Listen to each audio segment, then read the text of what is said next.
지금으로부터 며칠 전 중동의 하늘이 갈라졌습니다. 미국과 이스라엘의 합동공습이 이란 수도 테헤란을 강타했고 37년간 이란을 지배해온 최고 지도자 아야톨라 알리 하메네이가 그 자리에서 사망했습니다. 그의 거처에서 솟아오른 검은 연기는 단순한 건물 화재가 아니었습니다. 중동의 지형도가 그리고 세계 경제의 판도가 새로 그려지기 시작했다는 신호탄이었습니다. 트럼프 대통령은 이렇게 말했습니다. 이란 국민 여러분, 이제 정부를 장악하십시오.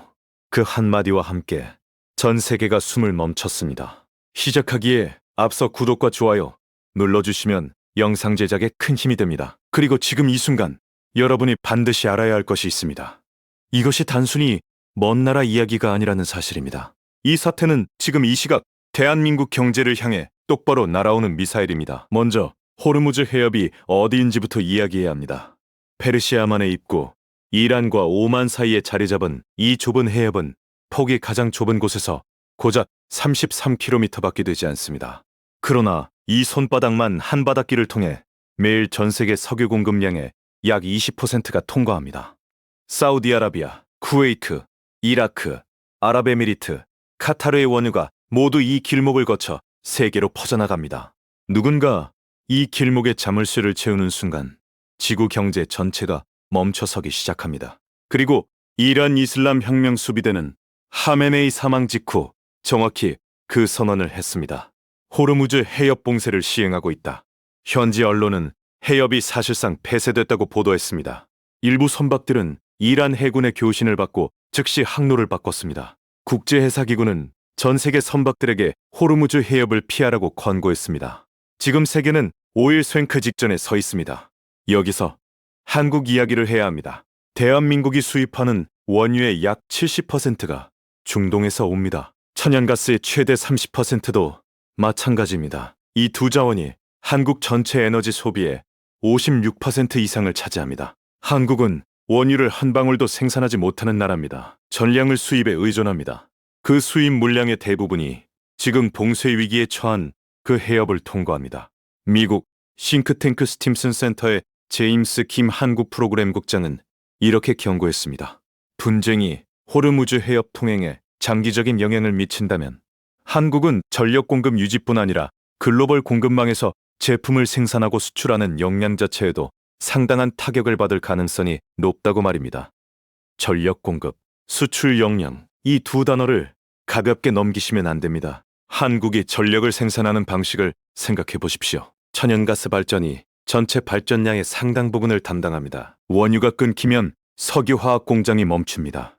천연가스가 부족해지면 발전소가 출력을 낮춰야 합니다. 발전소가 출력을 낮추면 공장이 돌아가지 않습니다. 삼성전자의 반도체 공장도 현대차의 조립 라인도 포스코의 제철소도 전기 없이는 단 하루도 버티지 못합니다. 한국 수출의 근간인 이 산업들이 전기와 원자재 부족으로 동시에 타격을 받는다면 그것은 단순한 경기 침체가 아닙니다. 현재 국제 유가는 이미 움직이기 시작했습니다.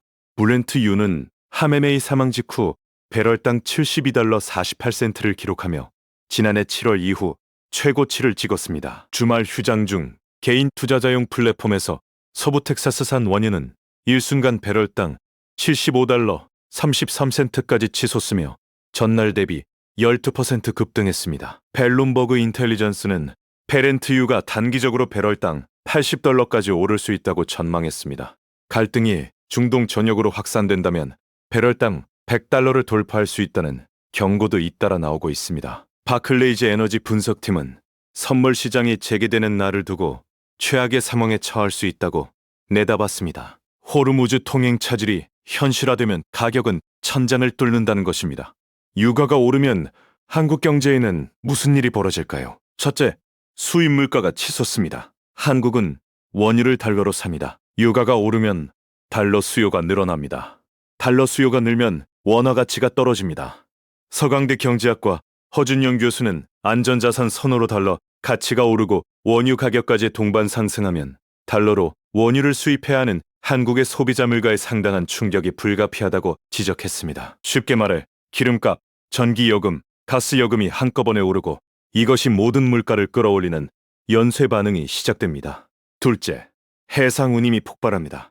호르무즈가 막히면 배들은 아프리카 대륙 남단의 희망봉을 돌아오는 우회 항로를 써야 합니다. 한국무역협회는 우회 루트를 사용할 경우 해상 운임이 기존 대비 50에서 80% 증가할 수 있다고 분석했습니다. 수출입에 목숨을 건 무역국가 한국으로서는 그 자체가 거대한 비용 압박입니다. 셋째, 공급망이 흔들립니다. 석유화학, 정유, 철강, 자동차, 반도체 이 산업들은 모두 안정적인 에너지와 원자재 공급을 전제로 설계되어 있습니다. 장기 계약 위주로 물량을 확보하는 구조상 미국산 등으로 즉각 대체하기도 쉽지 않습니다. 수입선을 단기간에 전면 전환하는 것은 현실적으로 불가능에 가깝습니다.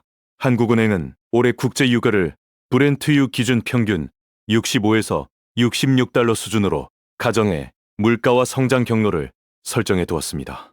올해 경제 성장률 2%, 소비자 물가 상승률 2.2%라는 전망이 그 전제 위에 서 있습니다. 유가가 70에서 80달러를 넘어서는 상황이 장기화된다면 그 전망 전체가 허물어집니다. 허 교수는 가정 자체가 바뀌면 전망 경로 전반에 수정이 불가피하다고 말했습니다. 지금 한국은 얼마나 버틸 수 있을까요? 정부는 전략 비축기지 9곳에 원유 총 1억 배럴 이상을 쌓아두고 있습니다. 액화 천연가스도 52일치를 보유 중입니다. 제임스 김 국장은 분쟁이 단기간에 종료된다면 감당할 수 있다고 말했습니다. 비축유가 방어막 역할을 해줄 수 있다는 것입니다. 그러나 그 방어막은 시간 제한이 있습니다. 해협 봉쇄가 한 달을 넘어가고 두 달을 넘어가기 시작하면 이야기가 달라집니다. 비축유는 소진되기 시작하고 대체 수입선은 충분한 물량을 빠르게 공급하기 어렵습니다.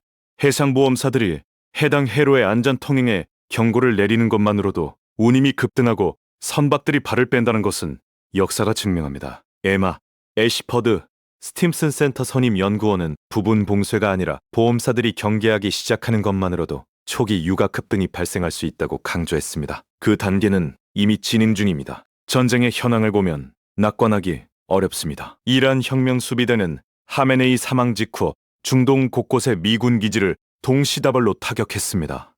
카타르 아르데이드 공군기지, 쿠웨이트 알살렘 공군기지, 바레인의 미 해군 우함대 본부, 아랍에미리트 알다프라 공군기지까지 영내 미군기지 27곳이 공격 목표로 지목됐습니다. 이란은 미군 항공모함 에이브러햄 링컨함의 탄도미사일 4발을 발사했다고 주장했습니다. 미 중부사령부는 즉각 반박했지만 미군 사망자가 발생했다는 사실은 공식적으로 인정했습니다. 페르시아만과 호르무즈 해협에서는 이란 혁명 수비대가 미국과 영국의 유조선 3척을 미사일로 공격했다고 발표했습니다. 프랑스 선주협회는 프랑스 소유 또는 프랑스 국적의 상선 약 60척이 걸프 지역에 발이 묶였다고 밝혔습니다. 로이터는 일부 석유회사와 대형 무역업체들이 해협을 통한 원유 운송을 이미 중단했다고 보도했습니다. 이것은 시나리오가 아닙니다. 지금 일어나고 있는 현실입니다. 한국인 안전 문제도 간과할 수 없습니다. 재외동포청 통계에 따르면 지난해 기준 중동 지역에 거주하는 한국인이 17,823명입니다. 연간 중동을 방문하는 한국인이 29만 5천 명에 달합니다. 전쟁이 격화되면 이들의 안전과 귀환 문제가 곧바로 외교경제적 부담으로 이어집니다. 사태를 더욱 복잡하게 만드는 것은 이번 전쟁을 둘러싼 국제사회의 시각입니다.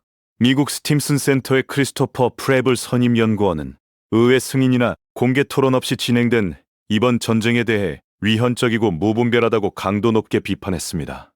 켈리 그리코 석자연구원은 공군력은 시설을 파괴하고 지휘관을 제거할 수는 있지만 한 나라의 내부 정치를 바꾸는 것은 불가능하다고 지적했습니다. 에번 쿠퍼 연구 분석가는 외교를 거부하고 무력을 선택한 이 행위가 궁극적으로 핵 확산을 부추길 수 있다고 우려했습니다. 전쟁이 단기간에 끝나지 않을 수 있다는 뜻입니다.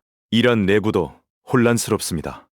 하메네이 사망으로 권력 공백이 생긴 이란은 페제시키안 대통령, 모후세니에제이 사법부 수장 등을 중심으로 3인 체제의 임시지도자위원회를 꾸렸습니다. 후계자 선출을 위한 전문가 회의도 소집됐습니다. 결사항전을 다짐하는 세력과 대화 가능성을 타진하는 움직임이 동시에 나타나고 있습니다. 트럼프는 이란 새 지도부와 대화할 것임을 시사하기도 했습니다. 그러나 대화가 이루어진다 해도 그 전에 유가가 먼저 움직입니다. 시장은 희망을 기다려주지 않습니다. 이미 금융시장이 반응하기 시작했습니다. 코스피는 이란 사태 직후 급락하며 매도 사이드카가 발동됐습니다. 이란 사태 여파로 금값은 5% 이상 뛰었습니다. 비트코인은 한때 3.8% 빠졌고 가상자산 시장에서 약 1280억 달러, 우리 돈으로 185조 원의 시가총액이 순식간에 증발했습니다. 달러는 다시 강세로 돌아서면서 원화 환율에 상승 압박을 가하고 있습니다. 물가가 오르고 환율이 오르고 금리 부담이 커지고 수출이 흔들리는 상황이 동시에 닥치는 것. 그것이 바로 지금 전문가들이 가장 두려워하는 시나리오입니다. 한국 경제는 이미 출발선이 좋지 않습니다. 지난해 한국의 1인당 국내 총생산은 3만 6천 달러 턱걸이 수준으로 3년 만에 역주행했습니다. 고환율과 저성장의 이중 압박 속에 대만에 22년 만에 추월당했습니다. 가계부채는 2천조 원을 향해 달려가고 있고 내수는 살아날 기미를 보이지 않고 있습니다. 이 상태에서 에너지 충격까지 겹친다면 충격 흡수 여력이 얼마나 남아있는지 냉정하게 따져볼 필요가 있습니다. 물론 최악의 시나리오가 반드시 현실이 된다는 뜻은 아닙니다. 이란 정부가 전면 봉쇄를 실제로 단행한 전례가 역사상 단 한 번도 없다는 것도 사실입니다. 사태가 단기에 수습되고 이란의 새 정권이 들어서면서 오히려 중동 불확실성이 완화되는 긍정적 시나리오도 존재합니다. 미국의 셰일 오일 증산이 유가 상승을 어느 정도 억제할 수도 있습니다. 그러나 전문가들이 입을 모아 하는 말이 있습니다. 지금은 절대 낙관할 때가 아니라는 것입니다. 최악을 가정하고 준비하는 것이 경제를 지키는 유일한 방법이라는 것입니다.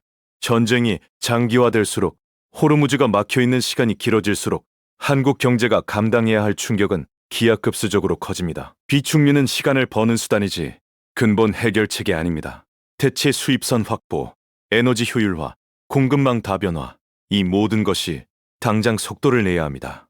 지금 이 순간에도 호르무즈 해협의 밤하늘에는 불빛이 튀고 있습니다. 유조선들은 항로를 바꾸고 있습니다. 보험사들은 계산기를 두드리고 있습니다. 그리고 그 모든 계산의 끝에 대한민국 경제의 총구서가 기다리고 있습니다. 이것이 지금 우리가 마주한 현실입니다. 눈을 뜨고 직시해야 합니다.